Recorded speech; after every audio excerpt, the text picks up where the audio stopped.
भारत ଏବଂ ଇଂଲଣ୍ଡ ମଧ୍ୟରେ ଦ୍ୱିତୀୟ ଓଡିଆଇ କଟକ ବାରବାଟୀ ଷ୍ଟାଡିୟମରେ ଖେଳାଯିବ। କିଛି ବର୍ଷ ବିତିଗଲାଣି କିନ୍ତୁ ବାରବାଟୀ ଷ୍ଟାଡିୟମରେ କୌଣସି ଇଣ୍ଟରନ୍ୟାସନାଲ ମ୍ୟାଚ୍ ହେଇନଥିଲା।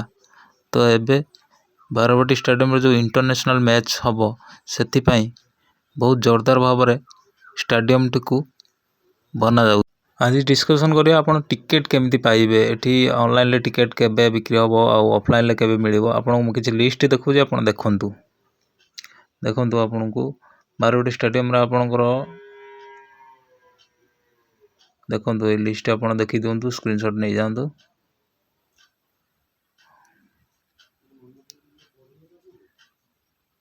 ବର୍ତ୍ତମାନ ତ ଟିକେଟ୍ ବୁକିଂ ହେଇନାହିଁ, ଅଲରେଡ଼ି ମୁଁ ମାରିକି ଦେଖୁଥିଲି, ତ ହେଲେ ଆପଣଙ୍କୁ ଦେଖାଯିବ। ତ କେଉଁ ରେଟ୍ କେତେ ରହିବ କେଉଁ ଗ୍ୟାଲେରୀରେ ସେଇଟା ବି ଦେଇଛି ଏଥିରେ। ତ ଆପଣଙ୍କୁ ଜୋରଦାର ମ୍ୟାଚ୍ ଦେଖିବା ପାଇଁ ମିଳିବ, କାରଣ ଏଥିରେ ଆପଣଙ୍କୁ ବିରାଟ କୋହଲି, ରୋହିତ ଶର୍ମା ଆପଣଙ୍କୁ ଦେଖିବା ପାଇଁ ମିଳିବେ। ତାଙ୍କର ତ ଜସ୍ ବଟଲର ଇଂଲଣ୍ଡରେ ଅଛନ୍ତି, ବହୁତ ଫର୍ମରେ ଅଛନ୍ତି। ଏବଂ ଅର୍ଷଦୀପ ସିଂ ଆମର ତ ଅଛନ୍ତି ବହୁତ ଫର୍ମରେ, ବୋଲିଂରେ ଅର୍ଷଦୀପ ସିଂ ଖେଳିବେ। ଏବଂ ରିଷଭ ପନ୍ଥ ଆପଣଙ୍କୁ ଦେଖିବା ପାଇଁ ମିଳିବେ। ଆପଣଙ୍କୁ ଅକ୍ଷର ପଟେଲ ମଧ୍ୟ ଦେଖିବା ପାଇଁ ମିଳିବେ। ଆପଣଙ୍କୁ ବହୁତ ଜୋରଦାର ମ୍ୟାଚ୍ ହେବ, ଆପଣ ଦେଖିବା ପାଇଁ ଜମା ବି ଭୁଲିବେନି। Thank you.